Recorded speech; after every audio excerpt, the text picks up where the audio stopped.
সালটা ছিল 2023। তখন আমি ক্লাস 8-এ পড়ি। খুব ভালোই কাটছিল আমার দিনগুলো। স্কুলে যেতাম, ফ্রেন্ডদের সাথে আড্ডা দিতাম, পড়াশোনা করতাম। বলতে গেলে খুব ভালোই কাটছিল আমার দিনগুলো। রিলেশনের অনেক অফার পেতাম, কিন্তু আমি কখনোই রিলেশন করতাম না। এর জন্য আমার ফ্রেন্ডরা মাঝে মাঝে অনেক কিছুই বলতো। হঠাৎ একদিন একটা ছেলে আমাকে নক দেয়। যদিও তার সাথে আমার পরিচয় আরও আগে থেকেই ছিল, তবে কথা হতো না তেমনভাবে। একদিনও আমাকে নক দেয়, আমরা স্বাভাবিকভাবেই কথা বলি, কিন্তু এক পর্যায়ে ও আমাকে বলে ও নাকি আমাকে পছন্দ করে, আমার সাথে রিলেশন করতে চায়। আমি সাথে সাথে রিজেক্ট করে দেই। ও আমাকে অনেক জোর করে ওর সাথে রিলেশন করার জন্য, কিন্তু আমি ওকে না বলে দিয়েছিলাম, কিন্তু ও শোনেনি।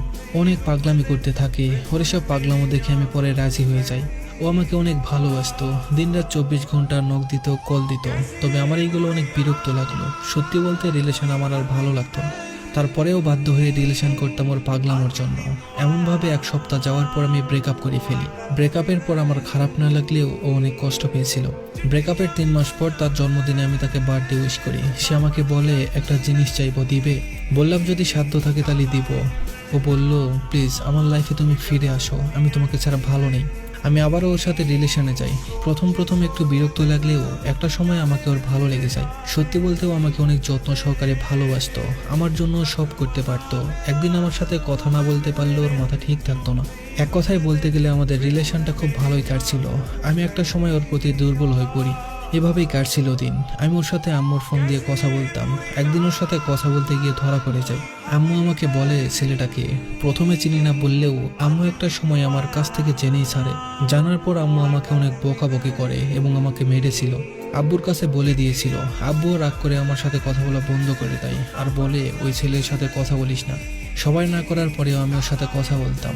একটা সময় আমার পরিবার আমাকে বিয়ের জন্য চাপ দিতে থাকে, কিন্তু আমি কিছুতেই রাজি হইনি। ওর জন্য অনেক পাগলামো করতে থাকি, না খেয়ে থাকতাম। এগুলো দেখে আমার আম্মু একটা সময় রাজি হয়, কিন্তু আমার আব্বু রাজি ছিল না। পরে আম্মু আব্বুকে বুঝাই। আমার দিকে তাকিয়ে আব্বু রাজি হয়ে যায়। ও যখন ওর পরিবারকে আমার কথা বলল, তারা না করে দেয়। তাদের অনেক বোঝানোর পর তারাও রাজি হয়ে যায়। সবকিছু ঠিকই চলছিল। একদিন হঠাৎ করে ও আমাকে বলে ব্রেকআপ চাই। আমি প্রথমে ভেবেছিলাম ও আমার সাথে মজা করছে, কারণ ও আমাকে মাঝে মাঝে এমন বলতো আর দেখতো আমি কেমন করি। সত্যি বলতে আমি ওকে অনেক ভালোবাসতাম, এটাও জানতো, আর ও আমাকে অনেক ভালোবাসতো। কিন্তু পরে যখন বললো যে সত্যি ব্রেকআপ চাই, এই কথাটা শোনার পর মনে হয় যেন আমার মাথার উপর আকাশ ভেঙে পড়েছিল। আমি ওকে বলি যে কি কারণে ব্রেকআপ করতে চাচ্ছ তুমি?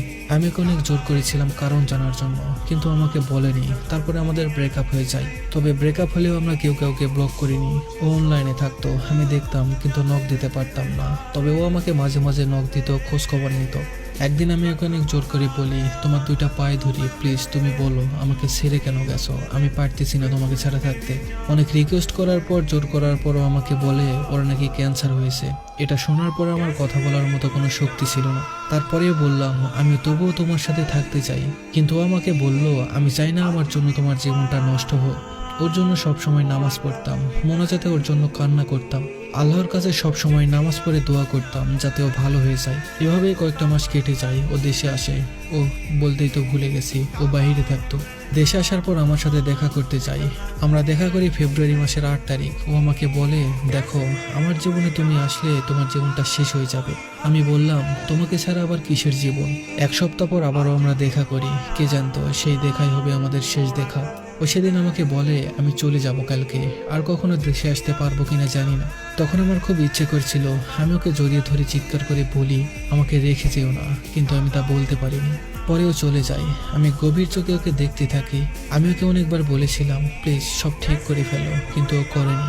ওর অভাবে আমি জীবন্ত লাশ হয়ে আছি। ঠিকমতো খাওয়া দাওয়া করতাম না। সত্যি বলতে আমি শেষ হয়ে গিয়েছিলাম। আমার এই অবস্থা দেখে আমার ফ্যামিলির সবাই অনেক টেনশনে পড়ে যায়। আম্মু আমাকে সবসময় বলতো আজে বাজে কিছু করিস না মা। আমি কেমন যেন হয়ে গেছি, কারোর সাথে তেমন মিশি না, একা একা থাকি, কান্না করি। আমার এই অবস্থা দেখে সবাই সিদ্ধান্ত নেয় আমাকে বিয়ে দিবে। ভেবেছিল বিয়ে দিলে সব ঠিক হয়ে যাবে, কিন্তু সত্যি বলতে আমি বিয়ে করতে চাইনি। কিন্তু কি করব? আম্মু আমার হাত তার মাথায় রেখে বলে মা তুই রাজি হ প্লিজ। আমি তখন ওর সাথে কথা বলার জন্য অনেক চেষ্টা করেছি, কিন্তু পারিনি। আমার ক্যাবিনের 1 সপ্তাহ পর তার সাথে হঠাৎ করে কথা হয়। সে আমাকে বলে কেমন আছো? আমি তাকে বললাম আপনি তো জানেন কেমন থাকতে পারি। ও আমাকে বলে উল্টাপাল্টা কিছু করো না, আমি চাই তুমি ভালো থাকো। আমি ওকে অনেকবার বলেছিলাম আমি পারতেছি না তোমাকে ছাড়া ভালো থাকতে, প্লিজ ফিরে আসো। তার কাছে আমি অসহায়ের মতো কান্না করেছিলাম। তারপরেও তার মন একটু গলেনি। সে ইচ্ছে করলেই পারতো আমার জীবনটা সুন্দর করে দিতে, কিন্তু সে তা করেনি। অনেক কেঁদেছিলাম, সে একটু মায়া করেনি। সে আমাকে বলে আমি চাই তুমি ভালো থাকো, অথচ সেই আমাকে জীবন্ত লাশ বানিয়ে দিয়েছে। আমি তাকে সবশেষে বললাম আপনার ক্যান্সার কি ভালো হয়েছে? সে বলল আরো আগে ভালো হয়েছে। কথাটা শুনে খুশি হলেও ভিতরে ভিতরে বুকটা ফেটে যাচ্ছিল। সে ভালো হয়েছে, অথচ একটা বারের জন্যও বলেনি। তার ক্যান্সার যাতে ভালো হয় তার জন্য আল্লাহর কাছে কত কান্না করেছি।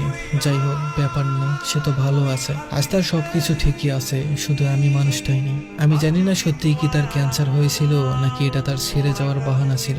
আমি তাকে এখনো ভালোবাসি, প্রথম ভালোবাসা তো, তাই তাকে কখনো ভুলতে পারবো না। তো এই ছিল আজকের গল্প। আশা করি গল্পটা আপনাদের ভালো লেগেছে।